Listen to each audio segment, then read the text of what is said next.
नमस्कार और सुप्रभात। पिछला जो ब्लॉग नंबर 13 था उसमें हमने रामायण की जो हमारी चर्चा है उसको शुरू किया। हमने बड़े बेसिक तरीके से जाना कि सबसे पहले रामायण की जो कहानी शुरू होती है वो कैसे होती है। और ये कहानी जो वाल्मीकि जी ने लिखी, जो पहले खुद एक बड़े बुरे इंसान थे और बाद में वो ऋषि बने। और उन्होंने अपने योगा से, अपने मेडिटेशन से और ब्रह्मा जी के वरदान से उन्होंने जो है रामायण को पूरा लिखा, पूरा बताया, जिस रामायण को हम आज तक पढ़ते हैं। हमने जाना कि दशरथ जो राजा थे अयोध्या के, उन्होंने कैसे अश्वमेध यज्ञ किया और यज्ञ के बाद उनको 4 पुत्रों की प्राप्ति हुई: राम, भरत और लक्ष्मण और शत्रुघ्न। तो आज हम इस कथा को, इस कहानी को आगे बढ़ाते हैं। जब चारों बच्चे राजा को पैदा हुए तो उनके पैदा एक साथ ही पैदा हुए, एक ही दिन पैदा हुए। और 12वें दिन उनके पैदा होने के बाद ऋषि वशिष्ठ ने उनका चारों का नाम रखा। बड़े बेटे का, सबसे बड़े बेटे का नाम रखा गया रामचंद्र। उनके बाद हुए भरत, फिर लक्ष्मण और फिर शत्रुघ्न। चारों बेटे, ऐसा माना जाता है कि पहले भी हमने पिछले ब्लॉग में भी कहा कि चारों ही विष्णु का रूप थे। और श्री राम में, रामचंद्र जी में विष्णु जी सबसे पूरे समाये थे। और चारों भाइयों में ऐसा बोला जाता है जो तेज था, जो एनर्जी थी, वो बहुत एक एक्सेप्शनल एनर्जी थी जो बाकी नॉर्मल लोगों में जैसी नहीं होती। और चारों ही भाई जैसे बड़े हुए, जैसे आगे बढ़े, तो चारों ही भाइयों ने अपना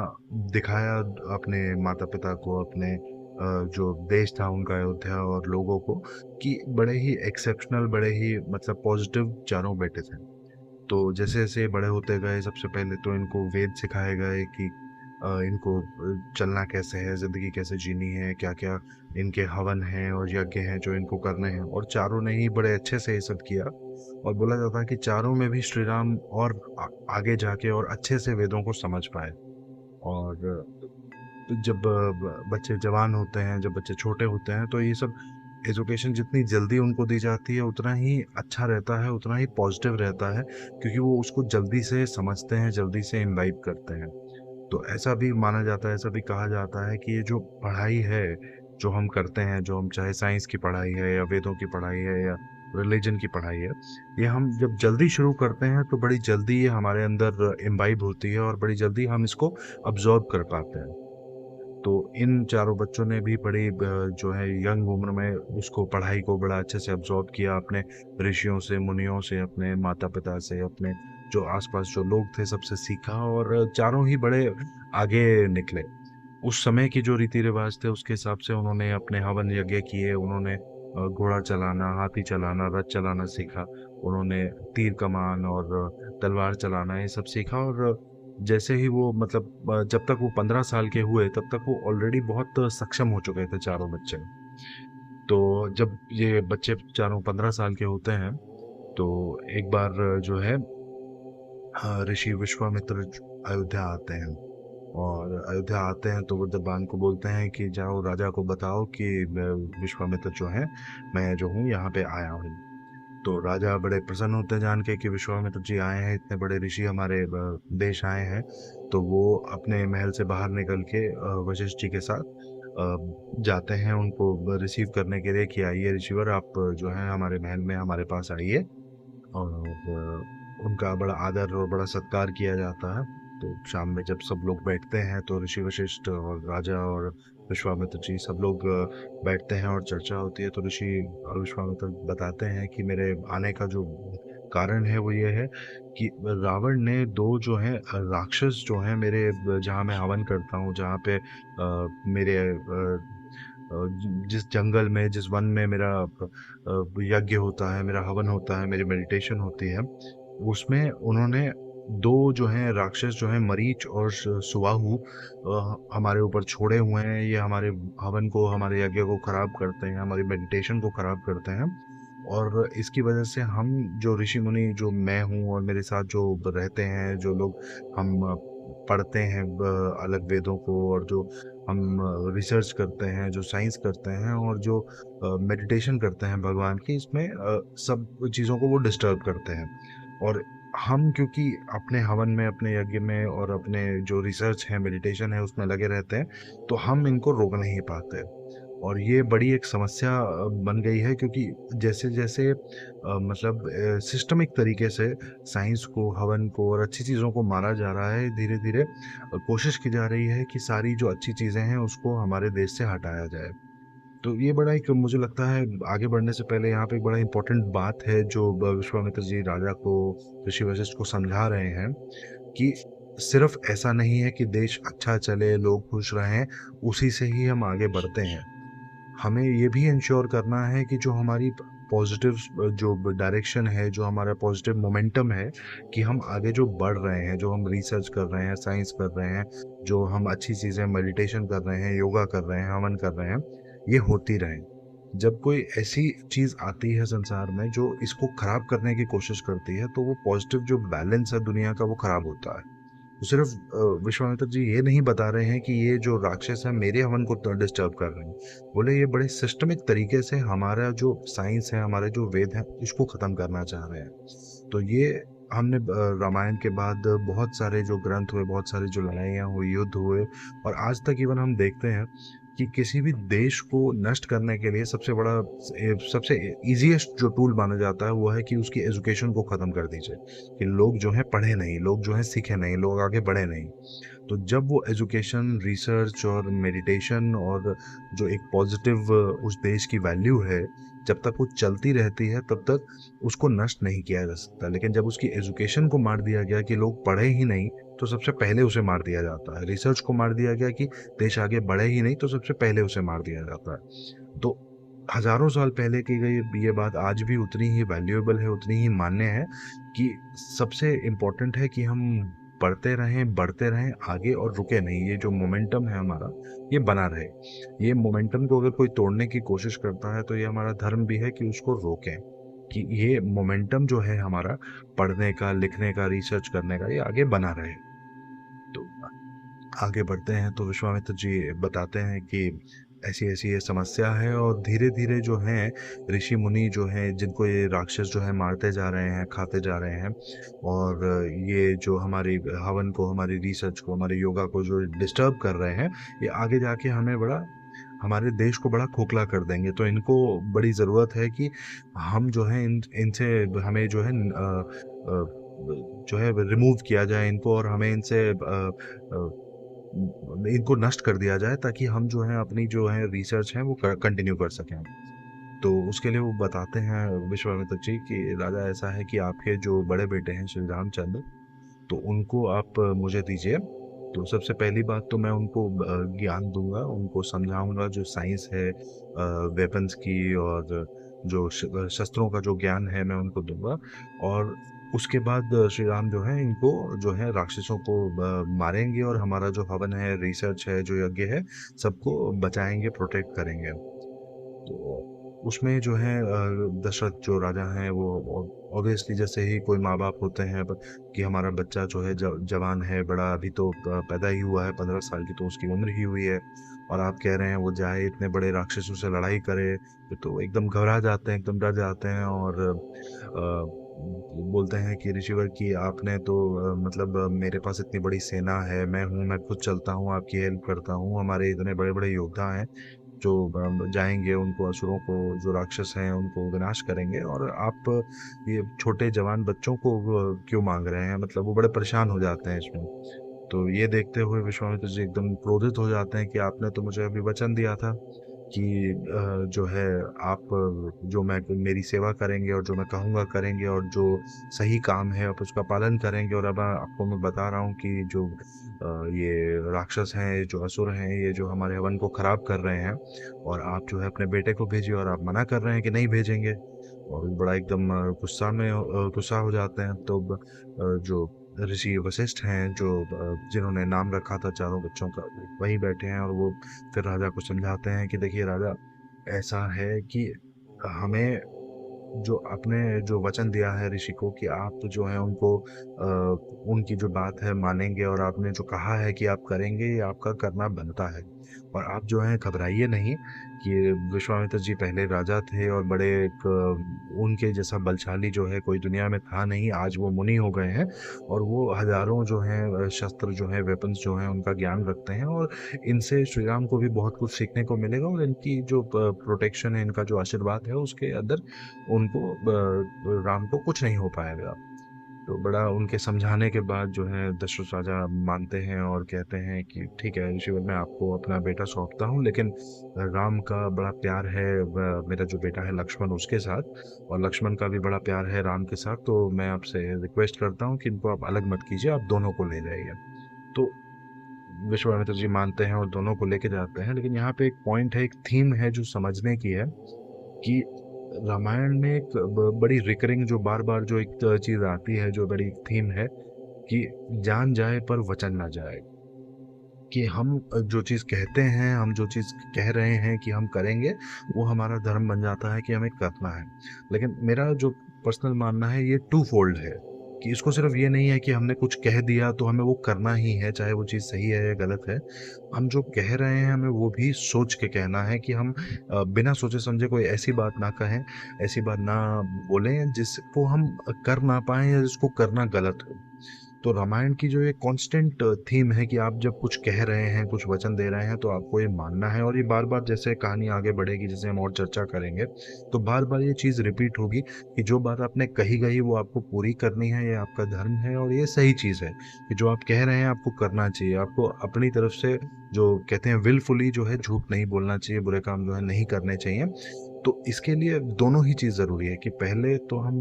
सोचें, समझें, और कोई बात हम कह रहे हैं तो कोशिश करें कि हम वही बातें कहें जो हम एक्चुअली कर पाएँ। और दूसरी चीज़ कि जो हम कह रहे हैं, जो हमने कहा है उसको हम पूरा करें। ये धर्म की बात है, ये सही बात है कि जो कही गई जो बात है उसको पूरा करना चाहिए। तो ये जो ट्विन थीम है समझने के लिए कि सोच समझ के कहना जो कहना चाहते हैं और जो कहा गया है उसे पूरा करना, ये ट्विन थीम रामायण में भी बहुत बार आती है और आगे जैसे हमारी जो ज़िंदगी चल रही है उसमें भी जो दोनों जो चीज़ें हैं इसका बड़ा वैल्यू है, बड़ा महत्व है। क्योंकि हम ऐसे कभी गुस्से में या कभी मजाक में या कभी कुछ बहुत कुछ कह देते हैं जिसको हम करने की इच्छा नहीं रखते कि मैं ये कर दूंगा, लेकिन हम करना नहीं चाहते। तो रामायण से एक चीज़ बड़ी सीखने की है कि जो हम बातें बोलते हैं, जो हम वचन बोलते हैं, उनका बड़ा एक इम्पैक्ट है, बड़ा एक इन्फ्लुएंस है दुनिया के ऊपर, हमारी लाइफ के ऊपर। और ये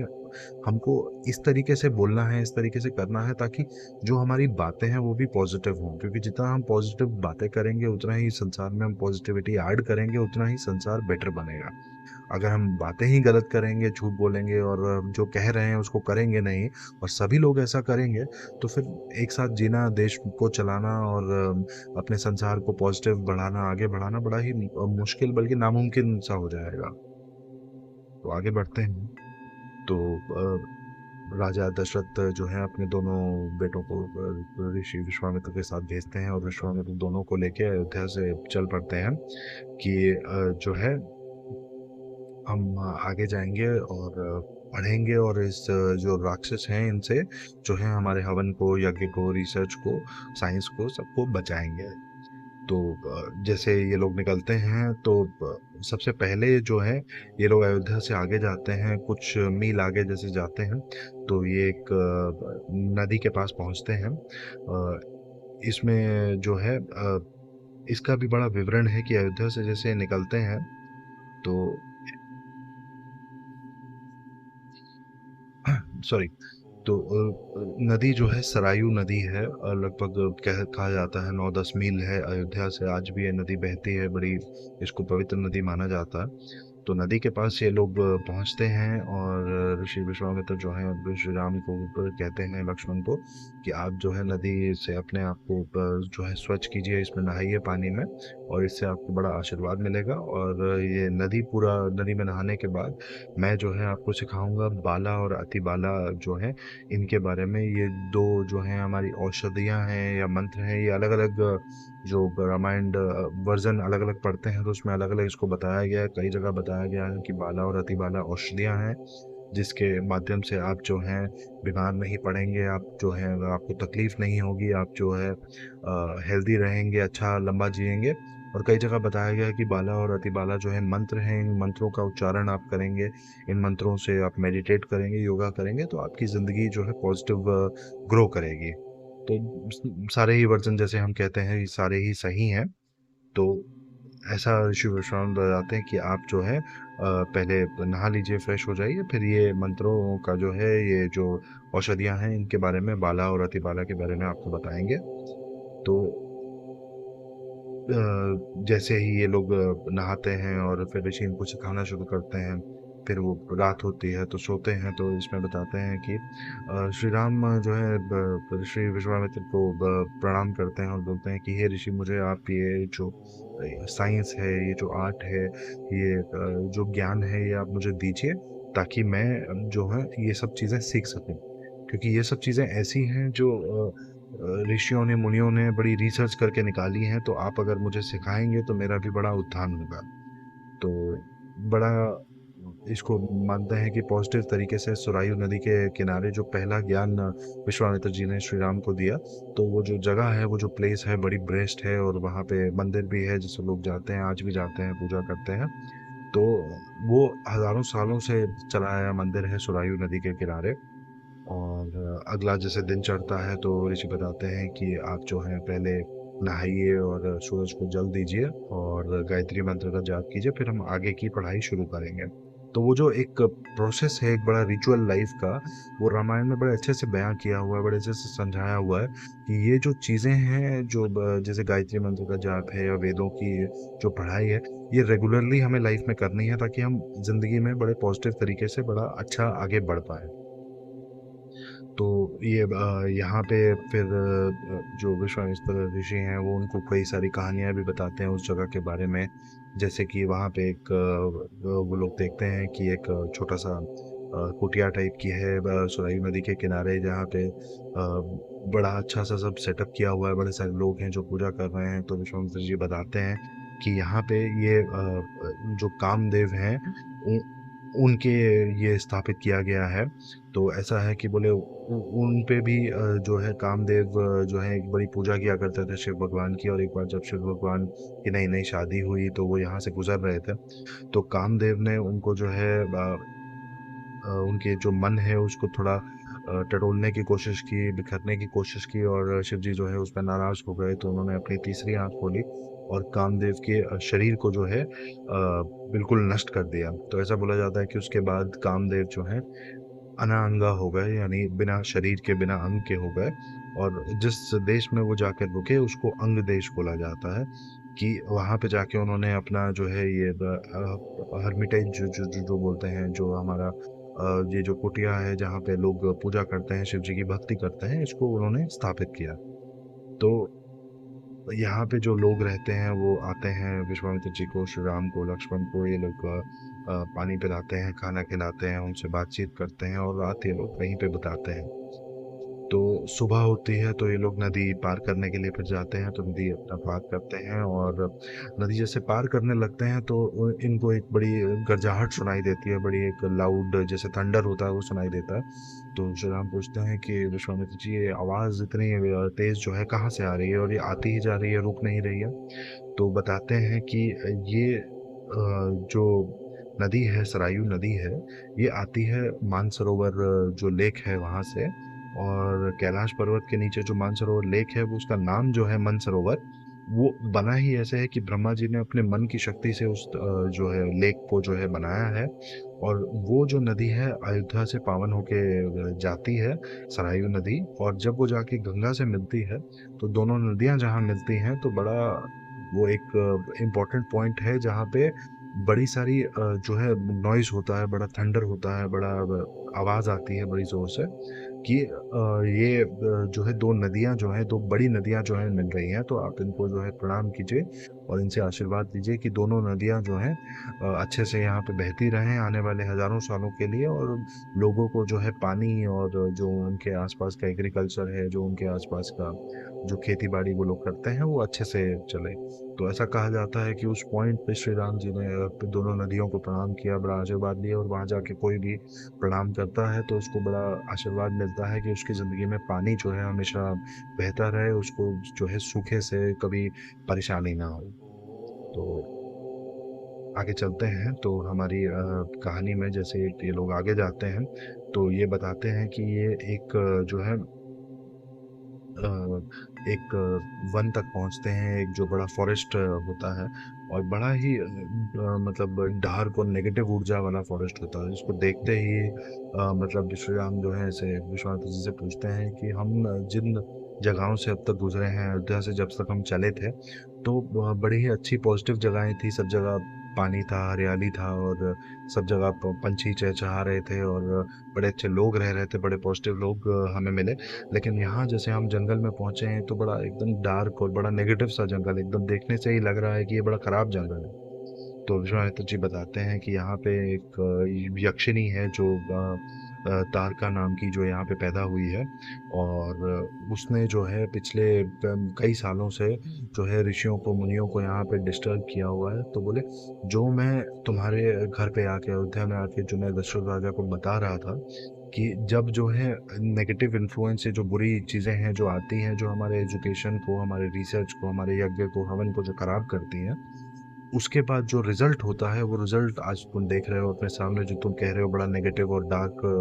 जो है बड़ा फॉरेस्ट हो गया है, बड़ा ये ऐसा वन हो गया है जिसमें कि कोई जानवर नहीं है, कोई जीव नहीं है और अंधकार फैला हुआ है। तो बोले अगर ये जो राक्षस हैं इनको बढ़ने दिया जाए और ये हमारे जो एजुकेशन है, जो रिसर्च है, उसको ख़त्म करते रहेंगे तो ऐसा ही अंधकार सब जगह आ जाएगा, अयोध्या में भी आ जाएगा। तो बड़ी ज़रूरत है कि ये जो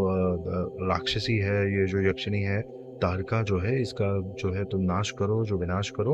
और इसको जो है हम लोगों को यहाँ पे सब लोगों को, जो ऋषि मुनि हैं उनको मुक्ति दिलाओ कि हम लोग अपने हवन और यज्ञ जो है अच्छे से कर पाए। तो मुनि जी के ऋषि जी के कहने पे, विश्वामित्र जी के कहने पे राम और लक्ष्मण जो है आगे जाते हैं और फिर वो पहले क्या बोलते हैं उस राक्षसी के हाथ काटते हैं, नाक काटते हैं, लेकिन फिर देखते हैं कि वो राक्षसी फिर से अपने जो है जादू से, अपनी जो है ताकत से वो फिर आके खड़ी हो जाती है। तो विश्वामित्र जी उनको आवाज़ लगा के कहते हैं कि देखो इसको जब तक तुम मारोगे नहीं ये बार बार उठती जाएगी, इसको जब तक नष्ट नहीं करोगे, आज अब तुम इसके हाथ भी काट दोगे या इसको छोड़ भी दोगे तो ये जो है फिर कुछ दिनों में बढ़ेगी और फिर ये सेम जो है हमारी प्रॉब्लम करती जाएगी। तो इसमें विश्वामित्र जी जो बताते हैं, जो जैसा रामायण में लिखा गया है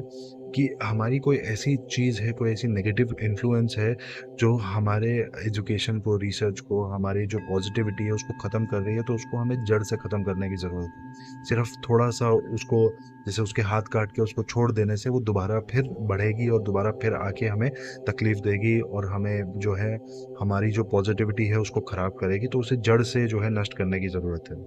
तो श्री राम जो है फिर कहते हैं कि एक तीर चलाते हैं जो आवाज़ से चलने वाला तीर होता है, कि आवाज़ जो यक्षिणी की है उसको फॉलो करता है और जहाँ पे वो छिप के जो खड़ी होती है उसको जाके उसके जो है दिल में जाके लगता है और यक्षिणी जो है, जो राक्षसनी है ताड़का, जो है मर जाती है। तो श्री राम जो पहली बार ये जो वध करते हैं, पहली बार जो वो करते हैं तो उससे जो है देवी देवता और ऋषि मुनि और सब लोग बड़े खुश होते हैं और उस जगह पर आकर जो है उनको बड़ा आशीर्वाद देते हैं कि आपने जो है बड़ी ये ताड़का जो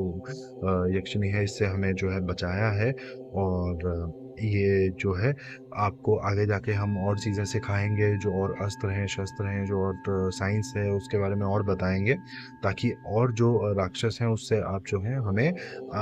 आज़ादी दिला सकें, हमें जो है मुक्ति दिला सकें। तो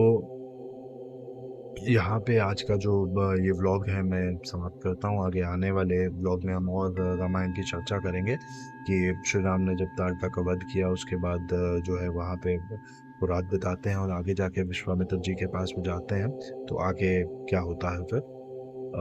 मैं आशा करता हूँ कि ये जो व्लॉग हैं आपको पसंद आए होंगे। आप इन्हें लाइक करें, शेयर करें, सब्सक्राइब करें और कोई आपका फीडबैक है तो ज़रूर दें, कमेंट करें। बहुत बहुत धन्यवाद।